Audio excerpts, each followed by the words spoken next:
VSന്റെ ആരോഗ്യനില ഗുരുതരമായി തുടരുകയാണ്. മെഡിക്കൽ ബുള്ളറ്റിൻ പുറത്തിറക്കിയിട്ടുണ്ട്. റഹീസ് റഷീദ് നമുക്കൊപ്പം. റഹീസ് റഷീദ്, എന്താണ് മെഡിക്കൽ ബുള്ളറ്റിന്റെ ഉള്ളടക്കം?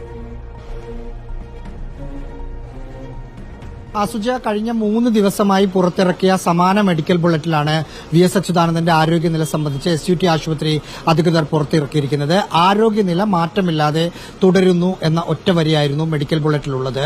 രാവിലെ മെഡിക്കൽ ബോർഡ് അംഗങ്ങൾ VSന്റെ ഏറ്റവും അടുത്ത ബന്ധുക്കളെ, മക്കളെയും മരുമക്കളെയും കണ്ട് ആരോഗ്യസ്ഥിതി സംബന്ധിച്ച വിവരങ്ങൾ പറഞ്ഞിരുന്നു. അതിനുശേഷം കുടുംബത്തിന് ഇക്കാര്യത്തിൽ എന്താണ് കുടുംബത്തിന്റെ ഭാഗത്തുനിന്ന് തുടർ ചികിത്സ സംബന്ധിച്ച അവർക്ക് പറയാനുള്ള കാര്യങ്ങൾ കൂടി കിട്ടി. ചികിത്സ തുടരട്ടെ എന്ന മറുപടിയാണ് കുടുംബം VS അച്യുതാനന്ദന്റെ കുടുംബം ആശുപത്രി അധികൃതരെ അറിയിച്ചത്. ആ സമയത്ത് അക്കാര്യം അറിയിച്ചിരുന്നില്ല.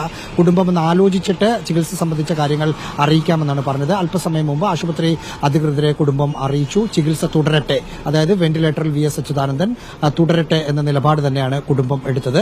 അതിനുശേഷം മെഡിക്കൽ ബോർഡ് അംഗങ്ങൾ അവരുടെ മെഡിക്കൽ ബോർഡ് ചേർന്നു. ആ മെഡിക്കൽ ബോർഡിൽ കുടുംബത്തിന്റെ താൽപര്യം അങ്ങനെയാണെങ്കിൽ വെന്റിലേറ്ററിൽ VS അച്യുതാനന്ദൻ തുടരട്ടെ, തുടർ ചികിത്സ കഴിഞ്ഞ ദിവസങ്ങളിൽ ചെയ്തതുപോലെ തന്നെ ചെയ്യാം എന്ന തീരുമാനത്തിൽ എത്തുകയായിരുന്നു. അതിനുശേഷമാണ് ആരോഗ്യനില മാറ്റമില്ലാതെ തുടരുന്നു എന്ന ഒറ്റവരി മെഡിക്കൽ ബുള്ളറ്റിൻ പുറത്തിറക്കിയത്. സുജയ, തീവ്രപരിചരണ വിഭാഗത്തിൽ VS അച്യുതാനന്ദന്റെ ചികിത്സ തുടരുകയാണ്. റഹീസ് റഷീദാണ് മെഡിക്കൽ ബുള്ളറ്റിന്റെ വിവരങ്ങൾ പങ്കുവച്ചത്.